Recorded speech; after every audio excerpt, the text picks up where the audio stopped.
Welcome to my channel అండి. ఇది mulberry 4 కొమ్మలు 2 నెలల క్రితం తెచ్చి పెట్టామండి.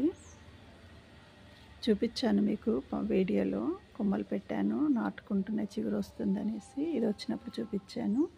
ఇది రావడమే చక్కగా ఇట్లా ఇది మొగ్గతో పాటు వస్తుందండి. చూడండి, ప్రతి చిగురు కూడా చక్కగా మొగ్గతో పాటు వస్తుంది. ఈ కొమ్మ కూడా అంటుకుంది.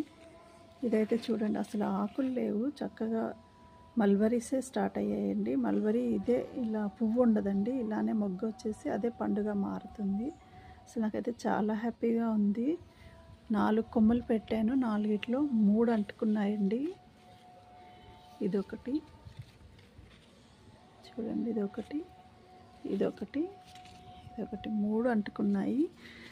దీంట్లో ఊరికే కొమ్మలు పెడితే అంటుకున్నాక మార్చాలిలే అనుకున్నాను, కానీ చిగుర్లతో పాటే మరి కాయలు కూడా వస్తాయని నేను అనుకోలేదండి. ఇది నేను హార్వెస్ట్ చేసేటప్పుడు మీకు చూపిస్తాను. ఇది పెద్దది బ్లాక్ టబ్బేనండి, 100 రూపీస్ టబ్బు.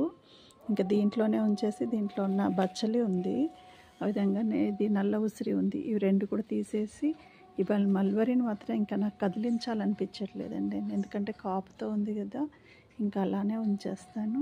చూడండి, ఇదైతే నాకు భలే వండర్గా ఉందండి. నా దగ్గర పెద్ద చెట్టు ఉండేది, కొట్టేసాము. మా ఫ్రెండ్స్ దగ్గర తెచ్చి పెట్టాను ఈ కొమ్మలు. అసలు భలే చిగుర్లతో పాటే కాయలు వస్తున్నాయండి. Thank you watching my video.